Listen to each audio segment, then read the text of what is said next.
Ce 13 septembre 2025, pour la 9e fois depuis le début de cette année 2025, nous sommes sur la tombe du père de l'indépendance et du père de la nation togolaise, Sylvanus Epifanio Elpidio Juan Olympio.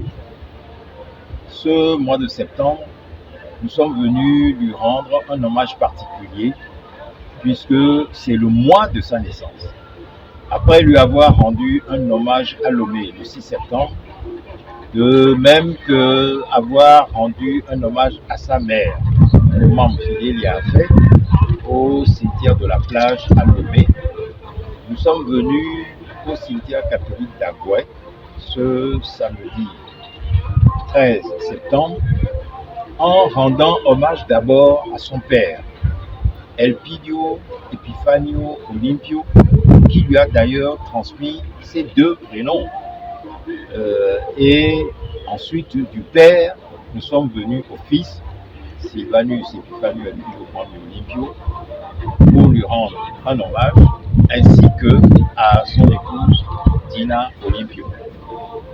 Nous sommes venus simplement renouveler le serment que nous lui avons fait le 13 janvier de cette année 2025, que chaque mois, nous viendrons le voir pour lui renouveler notre appel à prendre le devant de la lutte du peuple togolais pour que cette année 2025, ceux qui occupent le pouvoir au Togo en toute illégitimité, en toute illégalité, puissent le quitter de manière à ce qu'il puisse revenir au Togo pour que l'hommage qui lui est dû soit rendu en tant que dirigeant de la lutte pour la conquête de l'indépendance du Togo, père de l'indépendance et de la nation togolaise. Et c'est pour cela que nous sommes venus aujourd'hui. Et ce serment que nous sommes venus réitérer, nous le faisons dans un contexte où, dans la situation togolaise, nous assistons toujours au même travers auquel nous sommes habitués depuis très longtemps, à savoir les arrestations arbitraires, les assassinats, les violations des droits de l'homme. Au moment où nous parlons, plusieurs détenus croupissent encore dans les prisons togolaises, en particulier de jeunes étudiants qui ont été arrêtés en grande masse ces dernières semaines. Il y en a au total 6. Ils sont venus s'ajouter à la longue liste des prisonniers politiques qu'il y a au Togo et qui croupissent actuellement dans les geôles du régime togolais, à la prison civile de Lomé et dans d'autres centres de détention du Togo, qui, comme tout le monde le sait, sont des centres de détention surpeuplés. Et notre première exigence va vers eux, à savoir qu'ils soient libérés inconditionnellement et immédiatement, tout simplement parce qu'ils n'ont rien fait. On ne peut pas simplement avoir exprimé ses idées, avoir revendiqué que le Togo soit mieux gouverné et aller se retrouver immédiatement en prison pour cela. Ce n'est pas normal. Alors qu'on prétend que le Togo est un état de droit. Et donc, la première exigence, c'est que toutes ces personnes-là soient libérées. Et c'est une exigence forte que nous faisons. Et nous, pour notre part, nous allons continuer à nous battre de toutes nos forces jusqu'à ce que tous ces prisonniers-là et tous ceux qui les ont précédés soient inconditionnellement libérés. En ce mois de septembre, nous ne pouvons pas oublier que nous sommes au mois précédent, le mois d'octobre. Et le mois d'octobre, cette année 2025, a ceci de particulier au Togo qu'il est le mois du 35e anniversaire du soulèvement populaire du 5 octobre 1990. Et ce mois d'octobre 2025 interpelle la conscience de tous les Togolais de toute génération, qu'ils soient jeunes, qu'ils soient anciens, qu'ils soient vieux. Eh bien, il y a une profonde réflexion qui interpelle l'esprit et la conscience de chacun et de tous. Pourquoi? Parce que chacun doit se souvenir qu'un fameux vendredi 5 octobre 1990, le peuple togolais se soulevait à partir de sa jeunesse pour exiger la fin du régime despotique d'Étienne Gnassingbé et Adema. Et par différentes manifestations, violentes pour certaines, fortes pour d'autres, pacifiques pour d'autres, le peuple togolais n'a jamais cessé d'exiger, depuis 35 ans, la fin du régime de Gnassingbé. Et face à cette exigence de ce peuple-là, quelle est la réponse qui lui a été réservée? Eh bien, la répression la plus impitoyable. Aujourd'hui, si on doit compter le nombre de morts qu'il y a eu depuis le 5 octobre 1990 jusqu'à ce jour, on doit certainement en dénombrer plus de 10 000.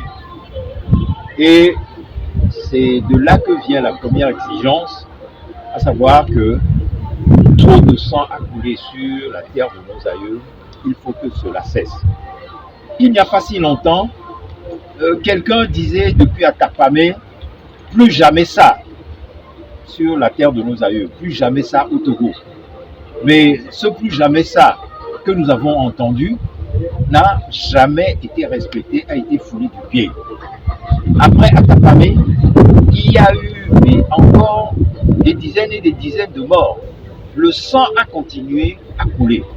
Et donc, nous constatons que ceux qui ont proféré ce slogan n'ont pas tenu parole. Et le sang innocent des Togolais qu'ils ont fait couler exige et nécessite que, ayant trahi leur propre serment, ayant trahi leur propre engagement, il est nécessaire qu'ils dégagent du pouvoir politique pour que nous puissions ramener le père de l'indépendance du Togo, le père de la nation togolaise.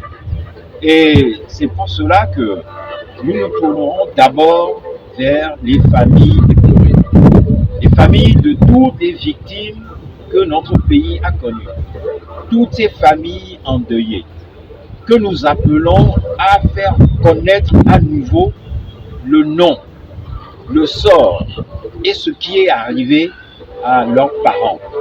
Que par tous les côtés, ils fassent connaître le drame qu'a subi plutôt leurs parents, les membres de leur famille, et que nous nous attachions à faire connaître de l'ensemble du pays et de l'opinion internationale le sort réservé à chacun.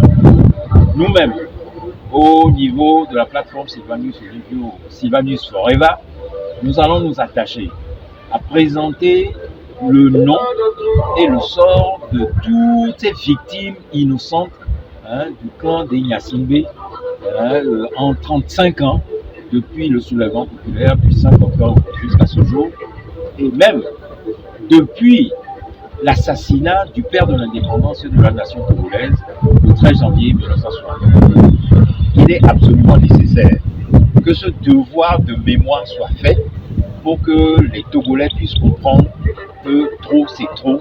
Il est inacceptable que nous puissions laisser le Togo subir cette barbarie qui continue jusqu'aujourd'hui. Donc, que chacun fasse sa part et puisse apporter sa contribution à faire connaître l'histoire de notre pays, l'histoire de sa famille, l'histoire des martyrs du Togo, parce que c'est comme ça qu'il faut les appeler, et faire du mois qui va commencer d'aujourd'hui jusqu'au 13 octobre 2025, le mois des martyrs du Togo, le mois des martyrs togolais.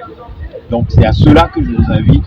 Faisons de ce mois un mois des martyrs togolais, et je crois qu'en interpellant ainsi les martyrs togolais, dont le premier, Sylvanus Epiphanius Elpi Olympio, nous ferons œuvre utile, et tous les martyrs de là où ils se trouvent actuellement entendront leur cause et ouvriront la voie au peuple togolais pour que la nouvelle indépendance du Togo puisse être reconquise et que la paix puisse venir régner dans les familles de toutes les, de toutes les victimes du Togo, de toutes les familles qui peuplent ce Togo-là. Je vous remercie.